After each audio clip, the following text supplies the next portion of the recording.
Assalamualaikum warahmatullahi wabarakatuh. Perkenalkan, nama saya Aisyah Putri Renisa dengan NIM 22002174.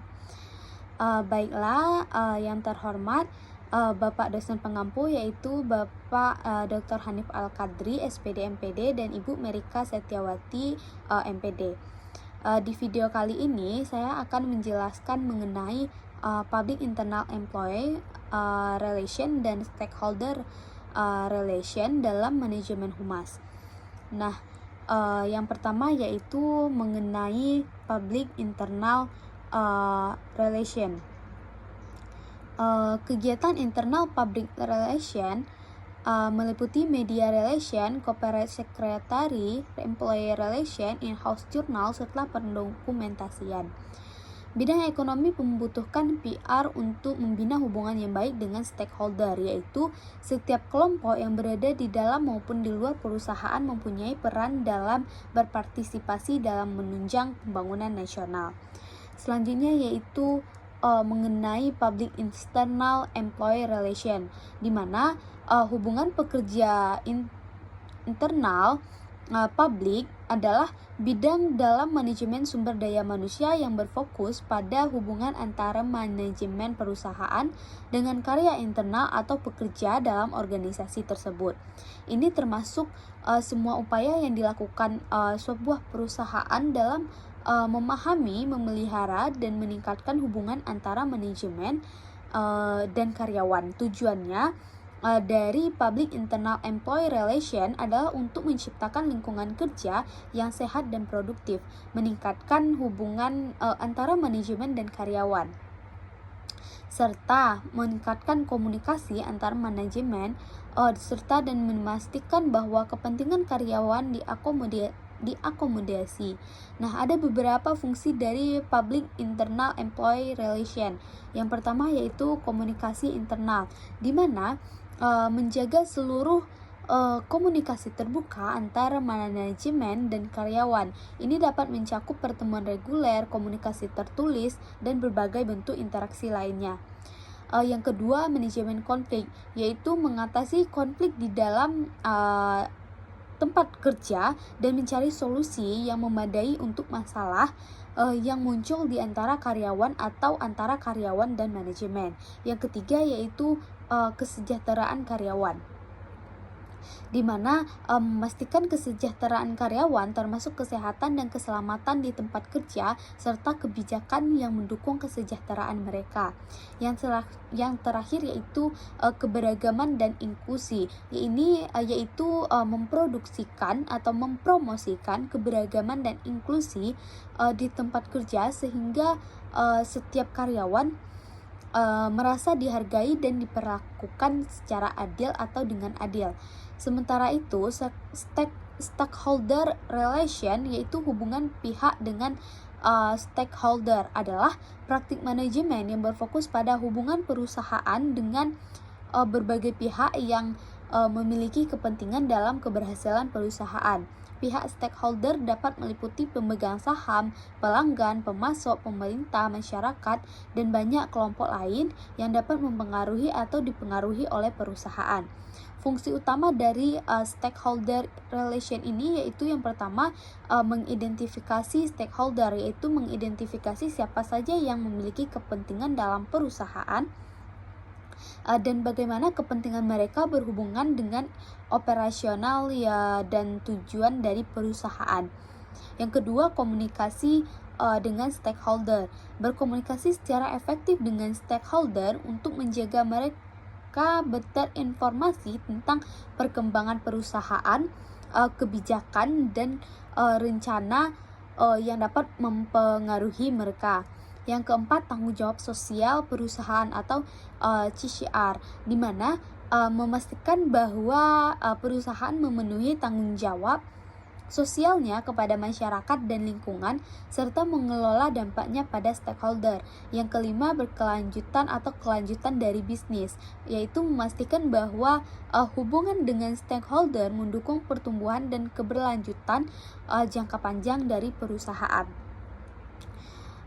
hubungan yang baik dengan stakeholder dapat membantu perusahaan dalam mencapai tujuan bisnisnya, membangun reputasi yang baik, dan mendukung pertumbuhan yang berkelanjutan. Dengan memahami dan mengelola hubungan yang baik dengan kedua aspek ini, mungkin perusahaan dapat menciptakan lingkungan yang lebih stabil dan sukses.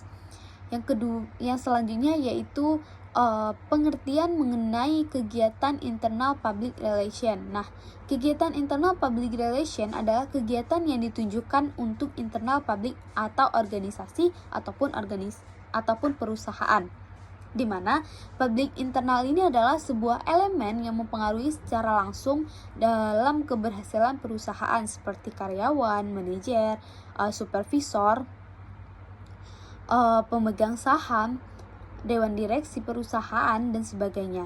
Melalui kegiatan internal public relation ini diharapkan dapat memenuhi kebutuhan internal dan kepentingan umum dari organisasi atau perusahaan. Dengan hubungan yang harmonis antara pihak-pihak yang terkait dalam perusahaan, akan tercipta iklim kerja yang baik antar karyawan. Dengan demikian, operasi dalam perusahaan tersebut akan berjalan dengan lancar.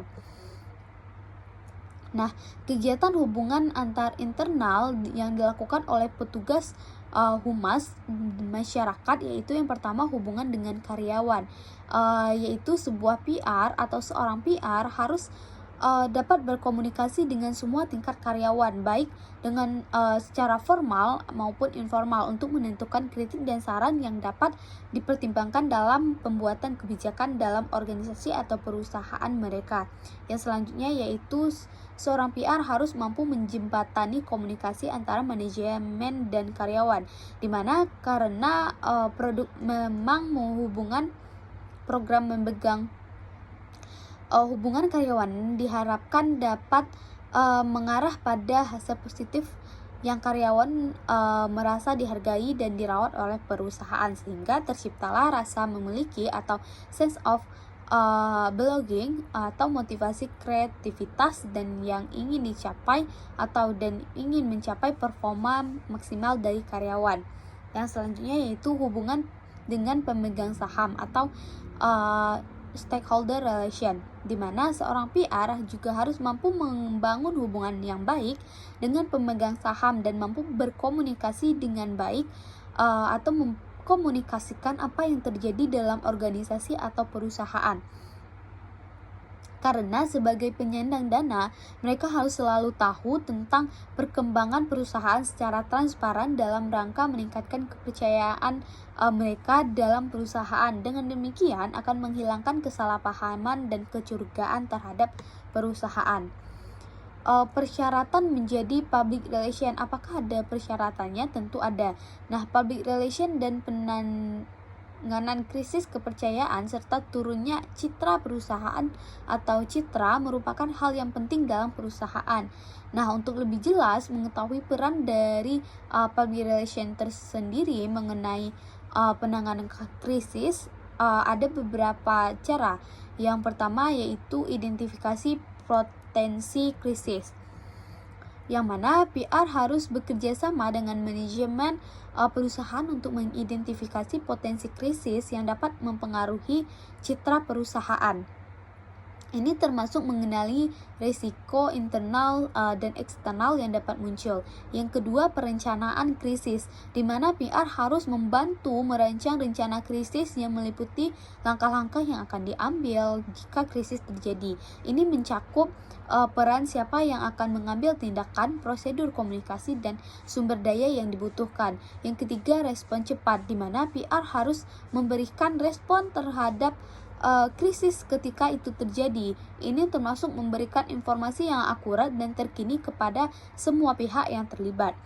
Yang keempat, transparansi, di mana PR harus mendorong perusahaan untuk bersikap transparan dalam menghadapi krisis, yang mana berarti mengakui kesalahan jika ada dan memberikan informasi yang jujur serta menghindari upaya untuk menutup-nutupi kesalahan atau menutup-nutupi masalah. Selanjutnya yaitu komunikasi internal, di mana PR harus membantu dalam komunikasi internal dengan karyawan perusahaan. Karyawan harus diberitahu tentang situasi krisis dan bagaimana hal itu bisa mempengaruhi perusahaan. Mereka juga harus merasa didukung dan diberikan arahan yang jelas. Yang keenam yaitu komunikasi eksternal, di mana PR juga harus merancang pesan komunikasi eksternal yang tepat dan konsisten yang akan disampaikan kepada berbagai pihak, termasuk media, pelanggan, pemegang saham, dan masyarakat umum. Pesan ini harus dirancang untuk memulihkan kepercayaan dan merestrukturisasikan citra dari perusahaan. Yang ketujuh yaitu kelola media sosial, di mana PR harus membantu dan mengelola media sosial dengan cermat dan kritis. Ini termasuk merespon pertanyaan atau komentar negatif serta memastikan informasi yang disebarkan di media sosial sesuai dengan pesan yang telah disetujui. Yang ke-8, evaluasi dan pembelajaran, di mana setelah krisis selesai, PR harus membantu dalam mengevaluasi atau merespon perusahaan terhadap krisis tersebut. Ini akan membantu perusahaan untuk belajar dari pengalaman dan memperbaiki rencana krisis di masa depan. Yang terakhir yaitu membangun kembali kepercayaan jangka panjang, di mana PR harus terlibat dalam upaya perusahaan untuk membangun kembali kepercayaan jangka panjang. Ini bisa melibatkan upaya CSR atau Corporate Social Responsibility yang bertujuan untuk memperbaiki citra perusahaan dan membangun hubungan positif dengan stakeholder. Peran PR dalam mengatasi krisis kepercayaan ini dan memulihkan citra perusahaan sangat penting untuk menjaga keberlangsungan dan reputasi dari perusahaan. Dengan rencana dan respon yang baik serta tepat, PR dapat membantu perusahaan dalam menghadapi tantangan tersebut dengan baik. Baik, mungkin hanya itu yang dapat saya jelaskan mengenai hubungan internal pemangku kepentingan stakeholder relation ataupun public internal employee relation atau hubungan dengan karyawan. Terlebih dan terkurang saya mohon maaf. Saya akhiri dengan Assalamualaikum warahmatullahi wabarakatuh.